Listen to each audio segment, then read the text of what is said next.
오늘 금요 예배 자리로 우리 성도들을 불러주시고 아름다운 찬양과 기도를 받아주신 주님 감사합니다.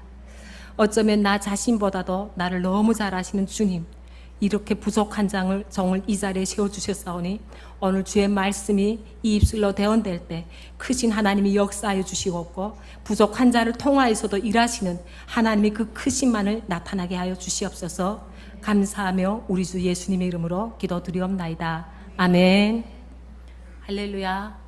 금요 예배 자리에 나오신 우리 성도님들과 또 줌으로 참여하신 우리 평강교회 성도님들을 주님의 이름으로 환영하고 축복합니다.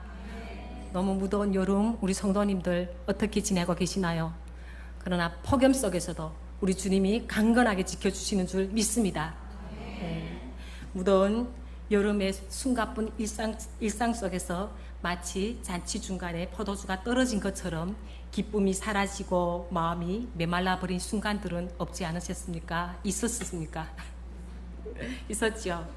우리가 원하지 않지만 사건 사고도 생기고 질병과 또 자녀의 문제, 재정과 관계 갈등의 문제로 우리 삶의 기쁨이 바닥이 나고 마음이 메말라버린 순간들을 우리는 마주하게 됩니다. 제가 아직 잘 익숙이 안 돼서 이렇게 부족한 정을 세워주신 우리 하나님, 그 하나님이 오늘 크신 일을 나타내실 줄 믿습니다. 오늘 우리가 함께 나눌 말씀에도 그런 장면이 나옵니다. 기쁨이 가득해야 할 결혼잔치에서 포도주가 떨어졌습니다. 손님은 많고 분위기는 좋은데 포도주가 결정적으로 부족한 그 순간 바로 거기에 예수님이 계시어 대반전의 하나님의 역사를 이뤄가십니다. 그분은 단지 부족함을 채워주시는 정도가 아니라 본질을 새롭게 하시고 가장 좋은 것으로 풍성하게 채워주십니다. 그리고 그 놀라운 역사 속에는 믿음으로 예수님께 부탁한 사람 마리아와 말없이 순종했던 하인들이 있었습니다. 그때 2000년 전 가나의 혼인잔치에 오셨던 그 예수님이 오늘 우리의 삶의 자리에 함께 하십니다. 본문이 기록되어 있는 요한복음은 예수님의 공생의 사역 중에 나타내신 표적의 책이라고 볼 수 있습니다. 2장 1절에서 11절은 예수님의 초반부 사역을 보여주는 물이 변하여 포도주가 된 이 사건은 예수님을 믿는 모든 교회의 주일학교 학생들로부터 장년들에 이르기까지 너무나 잘 알고 있는 표적의 사건이죠. 먼저 본문 1절에서 3절을 우리 한번 다 같이 읽어보겠습니다. 사흘째 되던 날 갈릴리 가나에 혼례가 있어 예수의 어머니도 거기 계시고 예수와 그 제자들도 혼례에 청함을 받았더니 포도주가 떨어진지라. 예수의 어머니가 예수에게 이르되 저들에게 포도주가 없다 하니. 먼저 1절에서 사흘째 되던 날을 밝히면서 가나의 혼인잔치에서 예수님의 첫 표적이라는 이야기가 시작됩니다. 요한복음을 사실 우리가 잘 살펴보면요, 시간을 아주 디테일하게 밝히는 부분들을 찾아볼 수 있습니다. 대체 언제부터 사흘째 되는 날인가? 이를 찾아보기 위해서 먼저 우리는 1장 29절을 한번 찾아보겠습니다. 제가 읽겠습니다. 이튿날 요한이 예수께서 자기에게 나오심을 보고 이르되 보라, 세상 죄를 지고 가는 하나님의 어린 양이로다. 근데 이 말씀이 있기 전 1장 19절에부터 28절이 바로 그 앞날 전날이었습니다.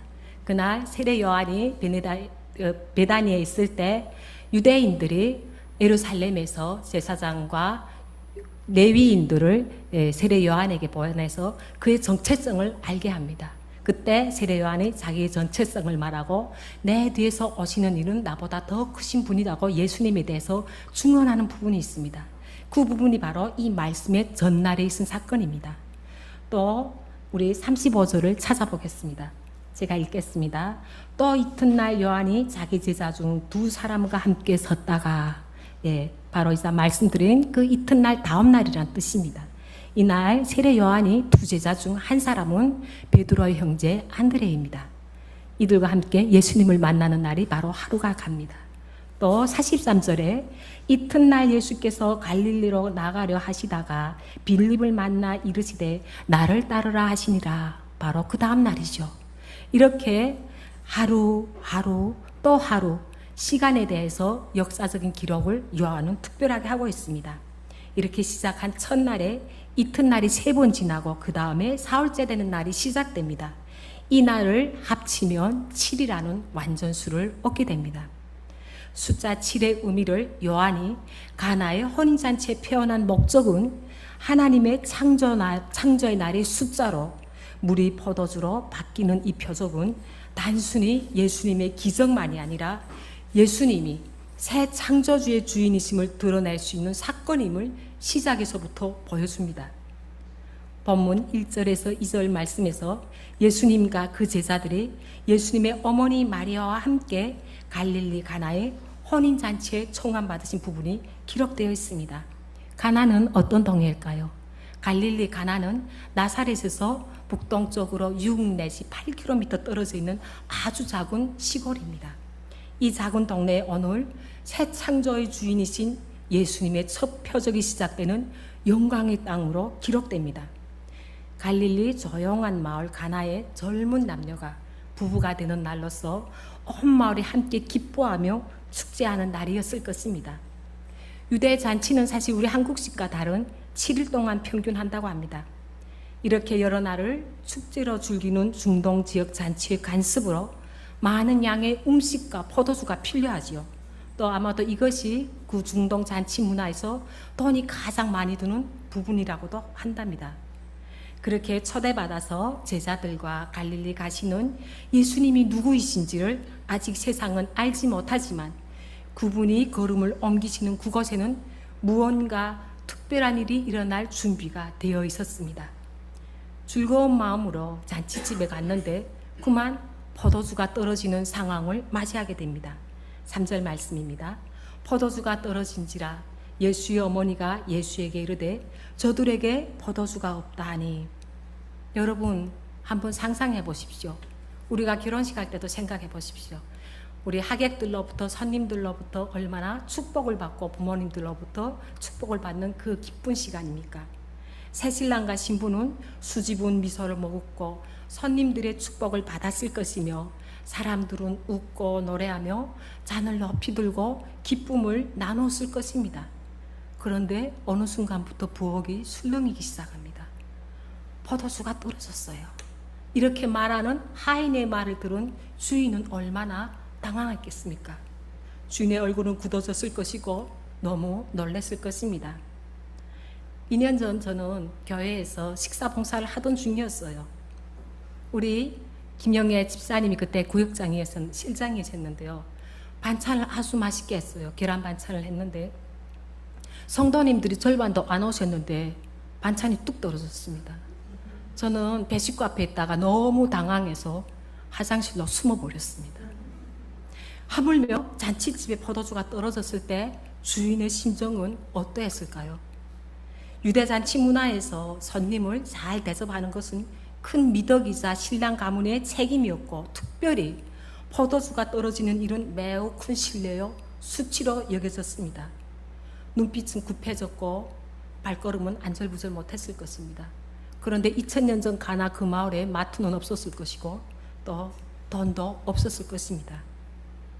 그렇다고 하객들에게 포도주가 떨어졌다는 것을 알리고 이제부터는 맹물을 마시십시오. 이렇게 할 수 없지 않습니까? 아마도 잔치집 주인은 이 같은 난감에 처하면서 인간의 한계를 느꼈을 것입니다. 여러분, 우리의 인생에도 이렇게 포도주가 떨어진 것 같은 당황과 가슴앓이의 순간들이 있는 것이죠. 온 동네 잔치를 치르면서도 속으로는 포도주가 떨어져서 고민하던 잔치집의 양가 부모님들처럼 우리가 보기에는 남부럽지 않지만 그 남부럽지 않은 자리에 올라앉은 것 같지만 그걸 감당하기에는 능력이 고갈된 그런 고갈된 능력으로 해서 갈등하는 인생이 있을 것입니다. 저는 사실 이 말씀을 준비하면서 이 부분을 묵상하는데 내 인생에 포도주가 떨어진 순간을 나 자신은 알고 있지만 하객들에게 말 못하는 안타까움으로 보내던 저의 삶이 생각이 났습니다. 북한에서 저는 정말 그 서민층에서도 그래도 나름 살아가느라고 애썼고 또 인생에서 자녀를 키우면서 그럭저럭 먹고 살아갈 수 있는 삶을 유지했습니다. 그러던 저희 가정에 2015년도에 한 해 동안에 갑작스러운 남편의 부재와 함께 여러 모양의 압박들이 들어오기 시작했습니다. 그때 삶이 무너짐을 저는 느끼면서 삶이 이렇게도 망가지는구나, 이런 한탄하는 시절이 있었습니다. 하지만 저희 사정을 알 수 없었던 주변 사람들은 저에 대한 기대가 여전히 컸고, 또 저는 그들의 기대에 이르지 못하다 나니 사실 죽기를 결심하기도 했습니다. 그렇게 깊은 수렁이와 웅덩이에 빠진 인생 가운데 하나님의 섭리와 전적인 주권으로 제가 2019년에 탈북하여 대한민국에 올 수 있었고, 예수님 십자가 대속의 은혜로 저는 하나님의 자녀로서 떨어진 포도주 인생에서 지금은 최상급 포도주 복음의 은혜를 맛보며 누리며 살아가는 삶을 살고 있습니다. 이것이 어찌 저만의 간증이겠습니까? 우리가 위기, 질병, 결핍, 외로움, 공허함 속에 있을 때 예수님이 임재하시는 은혜를 경험한 성도님들이 바로 이 자리에 계실 것입니다. 모든 것이 다 채워져서 부족함이 없는 사람은 이 세상에 한 사람도 없습니다. 아무리 돈이 많고 권력이 있다고 해서 걱정이 없을까요? 화목한 가정이라고 다 평안할까요? 건강하다고 다 행복할까요? 아닙니다. 인간에게는 늘 비교가 있고 그로 인한 두려움과 걱정이 있습니다. 그런 근심과 걱정의 자리에 우리는 예수님을 초대해야 하는 줄 믿습니다. 지금 내 삶의 어떤 자리에 포도주가 떨어졌습니까? 그 자리에 예수님을 초대하고 있습니까? 계속해서 우리 4절부터 8절 말씀을 함께 읽어보겠습니다. 예수께서 이르시되 여자여 나와 무슨 상관이 있나이까? 내 때가 아직 이르지 아니하였나이다. 그의 어머니가 하인들에게 이르되 너희에게 무슨 말씀을 하시든지 그대로 하라 하니라. 거기에 유대인의 정결 예식을 따라 두세 통 돌 항아리 6이 놓여 있는지라. 예수께서 그들에게 이르시되 항아리에 물을 채우라 하신즉 아기까지 채우니 이제는 떠서 연회장에게 갖다 주라 하심에 갖다 주었더니. 여기서 우리가 먼저 살펴볼 것은 예수님이 어머니를 여자여 하고 부르는 장면을 보게 됩니다. 여자여 나와 무슨 상관이 있나이까? 사실 우리말로 듣기에는 다소 거칠고 듣기가 너무 좀 어려운 부분이죠. 근데 실제 이거 원어로 번역하면요, 무례한 표현이 절대 아닙니다. 헬라어 원어로 여자여는 귀나이라고 부르는데요, 이 귀나이는 왕이 왕후를 부를 때 쓰는 존칭으로서 예수님이 어머니를 불러주는 장면입니다. 이는 비하의 호칭이 아니라 존중과 애정의 의미를 담고 있습니다. 사마리아 여인과 막달라 마리아에게도 예수님은 동일한 호칭을 사용하십니다. 어머니란 단어 대신에 귀나이, 여자여 하고 부르신 것은 정서적 거리를 느끼지만은 예수님이 공적인 사역을 시작하시며 인간적인 관계를 넘어 하나님의 뜻에 따라 움직이기 시작하심을 나타낸 부분이라고 볼 수 있습니다. 계속해서 예수님은 내 때가 이르지 아니하였나이다 라고 답하십니다. 헬라어로 호라라고 하는 이 때는 적합한 혹은 좋은 때, 이런 의미를 가지고 있으며 또 어떤 일을 위한 때를 말합니다. 요한복음에서 예수님이 이 때에 대하여 자주 언급하시면서 처음에는 내 때가 이르지 아니하였다고 말씀하시고 종국에는 때가 왔다 하고 선포하시는 말씀의 구절들을 기록되어 있습니다. 2장 4절 우리가 방금 읽은 말씀은 내 때가 아직 이르지 아니하였나이다. 7장 30절에서 그들이 예수를 잡고자 하나 손을 대는 자가 없으니 이는 그의 때가 아직 이르지 아니하였음이로라. 12장 23절에서 예수께서 대답하여 이르시되 인자가 영광을 얻을 때가 왔도다 말씀하십니다.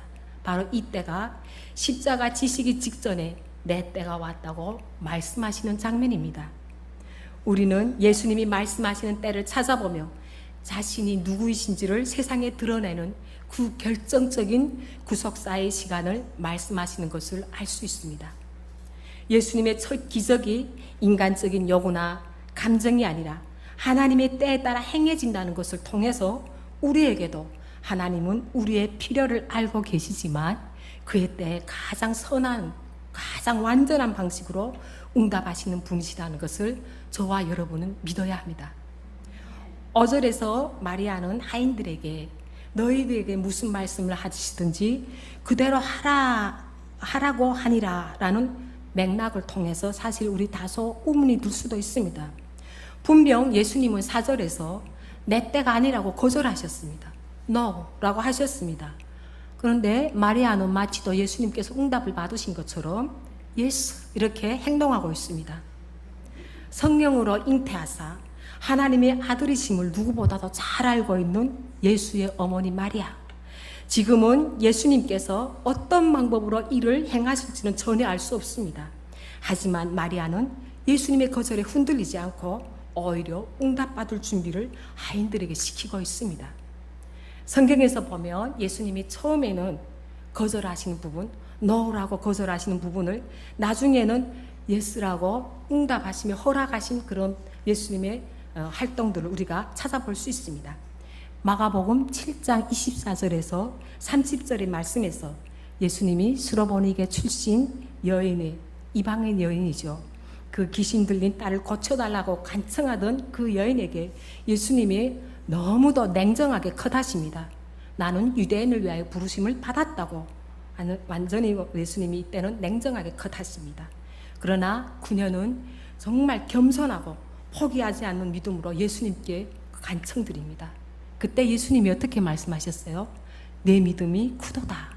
칭찬하시면서 그녀의 딸을 고쳐주시는 사건을 우리는 다 알 수 있습니다. 우리도 때로는 기도할 때 주님의 이름을 불러도 너 하시는 것 같은 느낌을 받을 때가 있을 수 있습니다.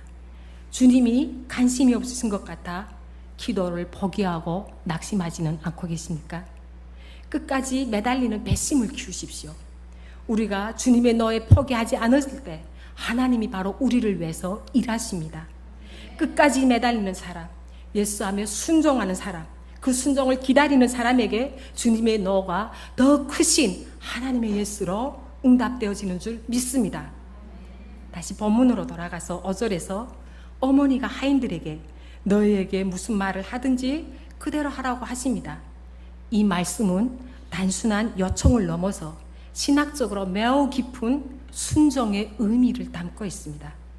마리아는 예수님이 무엇을 하실지는 몰랐지만 그분의 뜻이 최선이라는 전적인 신뢰를 가지고 무슨 말씀을 하시든지 조건 없는 순종으로 따를 것을 하인들에게 이야기합니다. 계속해서 6절에서 유대인들의 정결 예식을 따라 사용하는 돌 항아리 6개를 소개하지요. 유대인들은 일상에서 부정함을 피하고자 정결 예식을 매우 중요하게 여겼습니다. 이에 대해서 마가복음 7장 3절에서 4절 유대인들이 정결 예식에 대해서 말씀은 이렇게 기록하고 있습니다. 바리새인들과 모든 유대인들은 장로들의 전통을 지켜 손을 잘 씻지 않고서는 음식을 먹지 아니하며 또 시장에서 돌아와서도 물을 뿌리지 않고서는 먹지 아니하며 그 외에도 여러 가지를 지켜오는 것이 있으나 잔과 주발과 놋그릇을 씻음이로라. 이 정결은 단지 위생이 아니라 율법을 따른 의식적인 정결함으로써 즉 하나님 앞에 설 수 있는 상태를 말합니다. 율법의 정결 예식으로만 사용되던 이 돌 항아리의 물이 최상급의 포도주로 변화되는 사건을 통해서 우리는 율법으로는 참된 변화가 없지만은 예수님의 말씀과 능력은 본질을 변화시키는 복음이라는 것을 찾아볼 수 있습니다. 예수님은 6개의 돌 항아리에 물을 채우게 하신 후 그것을 포도주로 바꾸십니다. 여기에 6개의 항아리가 있는데 그 두세 통이 드는 항아리라고 성경에 기록되어 있습니다. 작은 항아리가 아니라는 뜻이에요. 아주 큰 물떡이라는 의미인데 이 항아리 자료를 찾아보니까 약 80리터의 물을 담을 수 있는 큰 용기라고 합니다. 이런 항아리가 6개이니 480리터의 풍성한 양의 물이겠죠. 그런 돌 항아리에 예수님이 물을 채우라고 하신 즉 하인들이 아기까지 물을 채웁니다. 하객들이 손을 씻을 물을 담았던 항아리 물을 다 쏟아버리고 새롭게 물을 채우는 하인들. 예수님이 명하시는 대로 물을 채우고 손님들에게 가져가는 그 순종의 모습이 대단하지 않습니까? 예수님이 아직 표적을 행하신 적도 없고 초반부 사역이라 하인들은 예수님의 정체성에 대해서 전혀 알 수 없었으며 더욱이 그들은 예수님의 제자들도 아니요 믿는 사람들도 아닙니다. 사실 예수님을 믿는 우리들도 하나님의 말씀에 순종할 때 내 경험과 내 상식까지는 순종하는데 그 이상을 더 나아가면 순종하기가 어렵죠. 그런데 이 하인들은 문제 해결과는 전혀 관련 없어 보이는 예수님의 말씀, 물을 아기까지 채우라고 하신 명령에 전적으로 순종했습니다. 이성적인 해석보다 말씀 그대로를 따른 이들의 모습은 믿음의 삶은 모든 상황을 이해하고 따르는 것이 아니라 주의 말씀을 신뢰하고 순종하는 데서 시작됨을 보여줍니다. 물을 채워라. 물을 채우라고 하신 그 이해하기 어려운 말씀을 우리에게도 주실 때가 있습니다. 용서할 수 없는 이들을 용서하라고 하실 때가 있고요. 기다릴 수 없는 상황을 기다리라 하실 때가 있고요. 특별히 잘못한 것 같지 않는데 회개하라고 하실 때 우리의 입장에서는 어떨까요? 왜요, 주님? 이런 말이 올라오지 않을까요? 하지만 우리 예수님은 우리 죄를 대신해서 십자가를 지실 때 하나님께 내가 왜 져야 합니까?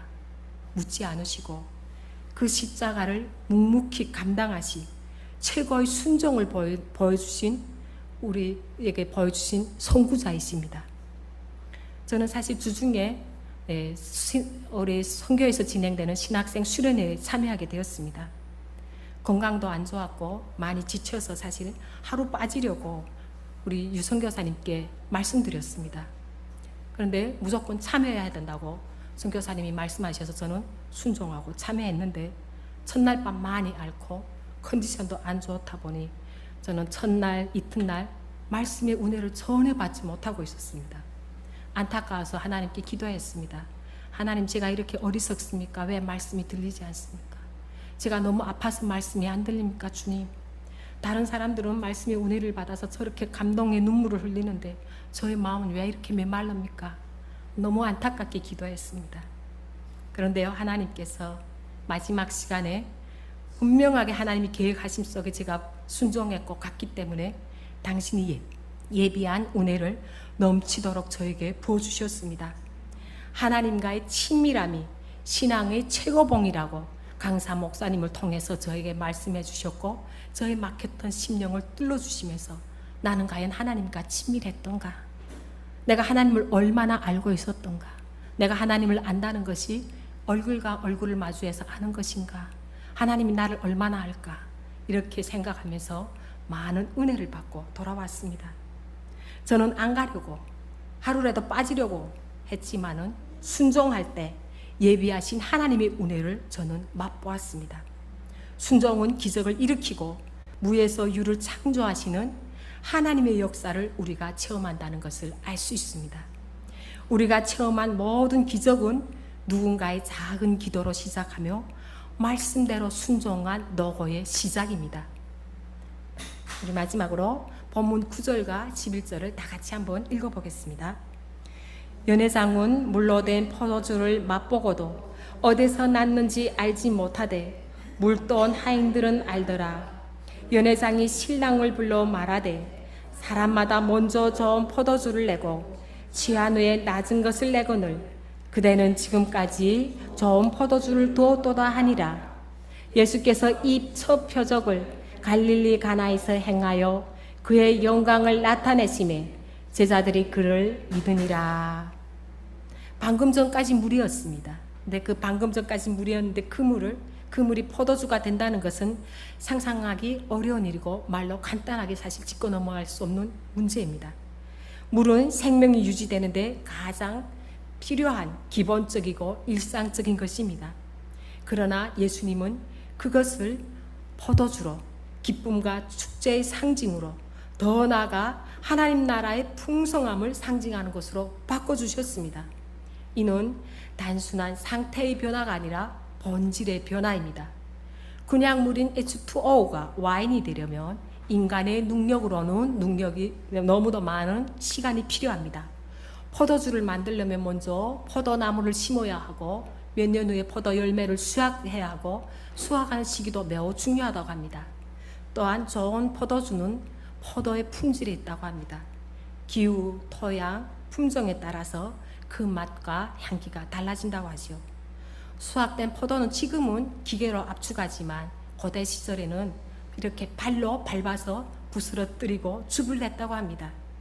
발효와 숙성 과정이 있었는데 어떤 포도주는 수년간 숙성되어야 또 수십 년간 숙성되어야 최고의 품질이 나온다고 하죠. 이처럼 포도주 제조는 복잡하고 긴 시간이 걸리지만 예수님은 한순간에 물을 포도주로 바꾸셨습니다. 이는 단지 시간을 단축한 기적이 아니라 창조주로서 본질을 변화시켜 주시는 능력의 표적입니다. 무에서 유를, 부족에서 풍성을, 물에서 최상급 포도주를 만들어내신 창조의 하나님을 나타내신 표적입니다. 우리의 삶의 어떤 면에서 물과 같을 때도 있지요. 아무 맛도 없고 특별하지도 않고 반복되는 지친 일상으로 기쁨도 소망도 없는 삶 속에서 우리는 때로 자신이 외로워 보이기도 하고 자신이 어쩌면 너무 낮아 보이기도 하고 쓸모없다고 느껴질 때도 있습니다. 그런 나를 예수님이 만져주시면 전혀 새로운 존재로 거듭나는 것입니다. 저는 후감의 땅 북한에서 온갖 죄를 다 짓고 살아온 죄인입니다. 어쩌면 저는 그냥 물도 아닌 구정물 같은 인생을 살았습니다. 거짓, 교만, 시기, 질투, 술 취함, 방탕, 그런 성경의 온갖 죄는 저에게 다 있었고요. 그런 죄된 삶을 돌이켜볼 때 저는 사실 이 자리에도 감히 설 수 없는 죄인입니다. 저 북한에서도 건강이 안 좋았기 때문에 술을 많이 마셨는데 주량은 많지 않고 아주 좋아하는 정도로 애주가였습니다. 왜냐하면 그 술을 한 잔씩 마시고 나면 저 콩알만 했던 이 심장이 담력이 생기기도 하고요. 때로는 속상하고 안타까웠던 것을 잊어버리기도 하고 또 그 술을 좀 마시면 잠도 아주 잘 잤습니다. 특히 제가 술을 잘 마실 때는 남편과 싸울 때였습니다. 맨정신으로는 대답 한 번 못하다가도 술만 마시면 제 마음에 용기가 나서 화와 분노를 다 쏟아내곤 했습니다. 그러다 보니 운년중 술이 저에게 피로제요, 수면제요, 강장제요, 분노와 화의 무기도 되었습니다. 그렇게 저는 북한을 탈북할 때부터 술 한 잔 못 마시고 예지원까지 도착했습니다. 예지원에 오면 술이 있는 줄 알았는데 술이 없었어요. 겨우 참고 하나원까지 갔습니다. 하나원에 가니까 용돈을 저에게 주었습니다. 편의점이 있다 해서 저는 용돈을 받자마자 편의점으로 급히 달려갔습니다. 한 잔만이라도 마시려고 갔는데 편의점에 술이 없었습니다. 너무 안타까웠고 저는 빨리 수료하기를 기다렸습니다. 그때 제가 그려보던 수료는 하나원을 나오면서 제가 저희 집에 갖가지 술을 다 사놓을 것이라고 생각했습니다. 그렇게 와서 저는 술도 많이 마실 줄을 알았는데요. 어찌된 일인지 저는 북한에서 탈북한 그때부터 지금까지 단 한 모금도 마시지 못합니다. 근데 이에 대한 의문을 제가 오늘에야 해결했습니다. 아까 제가 기도를 했는데요. 제가 이 말씀을 이 나이 제된 데서 쓰면서도 어떻게 돼서 내가 6년간을 술 한 잔 안 마셨을까? 생각이 왜 그리도 사랑하던 술을 생각 못했을까 했는데 하나님께서 이미 그분의 자녀로 인쳐주신 저를 다시는 제된 길로 들어가기를 원하시지 않았기 때문에 저에게 그 술 생각조차도 안 주셨던 것입니다. 제가 얼마나 술을 좋아했으면 저희 딸애가 일경이가 여기 한국에 정착해서 1년 만에 이렇게 복지센터와 함께 MT 간 적이 있습니다. 근데 거기 가니까 복지사님이 친구들 부모님들에게 선물을 한 가지씩 사가요 이렇게 말씀했답니다. 그러면서 복지사님이 일경이에게 물었대요. 얘야 너희 어머니는 뭘 좋아하냐까 저희 어머니 술을 좋아합니다 해서 도자기병에 아주 이쁘게 포장한 막걸리를 한 병 가지고 왔었어요. 저는 너무 반가워서 이제 언젠가는 마실 것이다 하고 냉장고에 건사했습니다. 그리고 2년 전에 저에게 북한 술이 또 한 병 도착했습니다. 둘쭉술 원액이 40%, 북한은 원주 40%짜리인데 도착했습니다. 너무 좋아서 뚜껑을 열고 냄새만 맡았습니다. 또 못 마셨습니다. 바로 그 다음 달에 제가 2년을 건사했던 그 막걸리와 구슬을 다 버렸습니다. 왜냐하면요, 마실 수가 없었어요. 근데 오늘에야 제가 해답을 찾은 것이 하나님이 저를 너무 사랑해 주셔서 제가 다시는 그 저의 몸과 모든 영혼을 해하는 그런 술을 마시지 못하도록 누구인가처럼 그런 금단 현상도 주지 않고 저에게 그냥 술을 끊게 만들어 주셨습니다. 제가 하나님을 인격적으로 만나기 전까지는 이 모든 것이 전혀 죄가 아니라고 생각했습니다. 저는 엄청 거짓말도 잘했는데요. 북한 땅에서 살려면 그렇게밖에 할 수 없다는 것이 저의 전제 조건이었고, 이렇게 좋아하는 술도 내가 북한 땅에서 술을 안 마시면 살 수 없다는 것이 전제 조건이었습니다. 그런 저를 주님의 십자가 보혈로 온갖 구속물 나는 이 냄새 나는 죄인을 주님 정결케 시켜주셨고, 의롭다 칭해주시고 하나님의 자녀로 삼아주셨습니다. 저를 그냥 더 나은 사람으로 만들어 주신 것이 아니라 전혀 새로운 피조물로 거듭나게 해주셨습니다.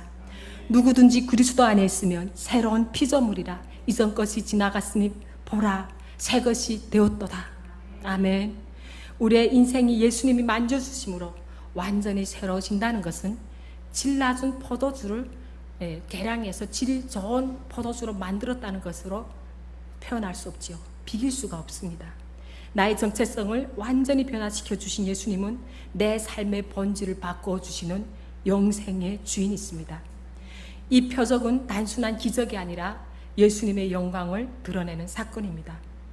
오늘도 그분은 우리의 삶의 빈 항아리에 최상급의 포도주를 채우시는 분이십니다. 예수님은 내 삶의 빈 항아리에 물조차 없을 때도 물을 채우라 하시고 그 물을 최상의 포도주로 바꾸시는 분이십니다. 제가 건강하지 못하다는 것은 우리 교회 많은 성도님들이 저를 위해 기도해 주셨기 때문에 알고 계시는 사실입니다. 이미 시작된 간경화가 간암으로 될 수 있으므로 저는 3개월에 한 번씩 간암 조직검사를, 추적검사를 정기적으로 받고 있습니다. 검사 받기 직전과 검사 결과를 받으러 갈 때 저의 마음은 마치도 바람에 밀려 여동하는 바다 물결과도 같습니다. 특별히 최근에 검사를 받았는데 너무 피곤하고 힘들었기 때문에 저도 많이 낙심하고 갔는데, 또 마침 초음파하는 교수님이 저에게 당장 간에 암이 생긴 것처럼 저에게 안 좋은 소식을 들려주셨습니다. 마음이 또 철렁 내려앉았습니다. 세상이 주는 걱정으로 저는 병원에서 돌아오면서 울면서 하나님께 이렇게 기도했습니다. 주님, 히스기야의 그 눈물의 기도를 들으시고 15년의 생명을 연장시켜 주신 것 같이 저에게도 그렇게 해주세요. 저 정말 온전히 주님 일에 사용받고 싶습니다. 그렇게 기도하다 보니까 제 나이에 15년을 더하니까 70세가 안 되더라고요. 그래서 또 하나님께 이렇게 기도했습니다. 하나님, 그런데요 70세가 안 되네요. 그러고 보니까 조금은 서운합니다. 그래도 제가 70세까지는 주의 일을 감당하고 싶어요. 내 고향 북한 땅 가족들과 함께 주님을 찬양하며 하나님의 나라가 그 땅에 임하는 것을 목도하고 싶어요. 그렇게 기도했습니다. 그리고 함께 기도로 동역하는 우리 집사님들에게 부탁했습니다. 내가 이러이러한 결과를 나올 것 같은데 기도해달라고.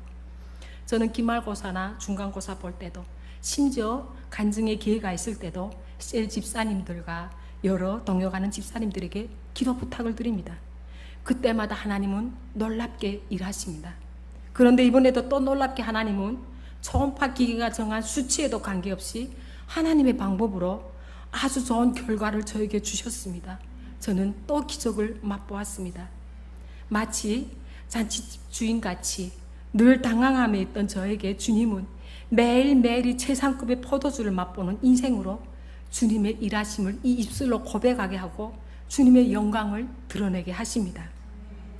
오늘 갈릴리 가나에서 일어난 예수님 공생의 첫 표적은 이름 없는 작은 동네 가나에서 시작된 사건입니다.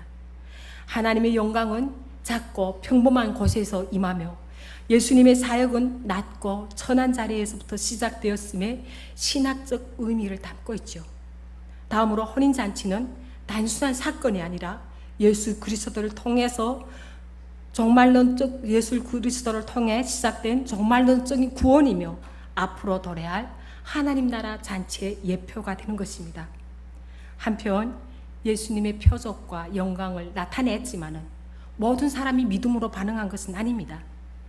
연회장과 하객들은 더 좋은 포도주를 맛보았지만은 하나님의 영광을 사실 보지 못했습니다. 본문은 제자들만이 믿음에 이르렀다고 말하고 있습니다. 과연 우리는 연회장과 아니면 하객들입니까? 아니면 또 우리는 십자가의 도를 드러내는 제자들입니까? 예수님이 표적을 보여주신 것은 사람들이 믿음을 위함이요, 믿고 영생을 얻기 위함인 줄 믿습니다. 사랑하는 성도님들, 깊은 영적 의미를 담고 있는 오늘 우리가 나눈 물이 변화의 포도주가 되는 표적의 말씀을 과연 우리의 삶에는 어떻게 적용하겠습니까? 첫째로, 예수님은 우리 인생의 본질적인 변화를 가져오시는 분임을 믿어야 합니다. 물로 우리의 손이나 우리의 몸을 씻을 수는 있지만 죄악에 물든 우리의 내면까지는 절대로 씻을 수 없습니다. 우리의 내면의 죄악을 씻을 수 있는 것은 오직 십자가 보혈밖에 없습니다. 예수님은 십자가 대속의 은혜로 하나님의 자녀, 우리의 정체성을 완전히 변화시켜 주셨고, 나의 옛사람은 그리하여 죽고 성령으로 인해서 우리는 새 사람이 되었습니다. 그분은 새 창조주의 주인으로 오늘도 우리의 삶을 변화시켜 주시는 영원한 우리의 생명의 주인이십니다. 둘째로, 우리가 말씀을 믿고 순종할 때 풍성한 삶을 누릴 수 있음을 확신해야 합니다. 포도주가 떨어진 잔치집의 당황함과 같은 우리의 인생에도 주님이 계십니다. 우리의 연약함과 부족함, 지어는 수치까지도 주님께 아뢰십시오. 말씀을 믿고 순종하며 주님을 신뢰하십시오. 오늘 가나의 혼인 잔치집에 풍성히 채워주셨던 최상급의 포도주 인생을 주님은 반드시 우리 인생 가운데 채워주시는 분이십니다. 왜냐하면요, 그분은 우리를 너무 사랑하시고 우리를 너무 긍휼히 여겨주시는 전능의 하나님이시기 때문입니다. 셋째로, 믿음으로 예수께 부탁한 사람 마리아와 말없이 순종했던 하인들처럼 우리도 끈질긴 기도와 믿음을 가져야 합니다. 믿음으로 기도의 끈을 놓지 말고 포기하지 않고 끝까지 하나님께 나아갈 때 주님이 일하십니다. 지금은 주님의 응답이 없으신 것 같아도 우리의 포기하지 않는 믿음으로 주님께 우리의 삶을 온전히 내어드리는 영성을 우리는 가져야 합니다. 예기치 않았던 사건 사고로, 또 자녀의 문제로, 재정의 결핍으로, 가정적인 문제로, 관계의 갈등으로 우리의 삶은 공고함 속에서 있지만 진솔하게, 그런 진솔한 마음으로 주님께 나아가고 주님을 찾으십시오. 예레미야 33장 2절과 3절에서 하나님은 우리에게 이런 약속의 말씀을 주셨습니다. 이를 행하시는 여호와, 그것을 만들며 성취하시는 여호와, 그의 이름은 여호와라 하는 이가 이와 같이 이루시는도다. 너는 내게 부르짖으라. 내가 내게 응답하겠고 내가 알지 못하는 크고 은밀한 일을 내게 보이리라. 아멘. 우리의 삶의 본질을 변화시켜 주실 뿐만 아니라 풍성히 채워주시는 하나님을 온전히 믿고 나아가는 저와 여러분이 되시기를 주님의 이름으로 축복합니다. 오늘 우리에게 주신 말씀 속에서 성령님이 우리에게 주시는 감동과 깨달음과 은혜가 있다고 생각하시면 우리 다 같이 마지막으로 찬양, 주가 일하시네를 한번 부르면서 주신 말씀을 생각해 보겠습니다.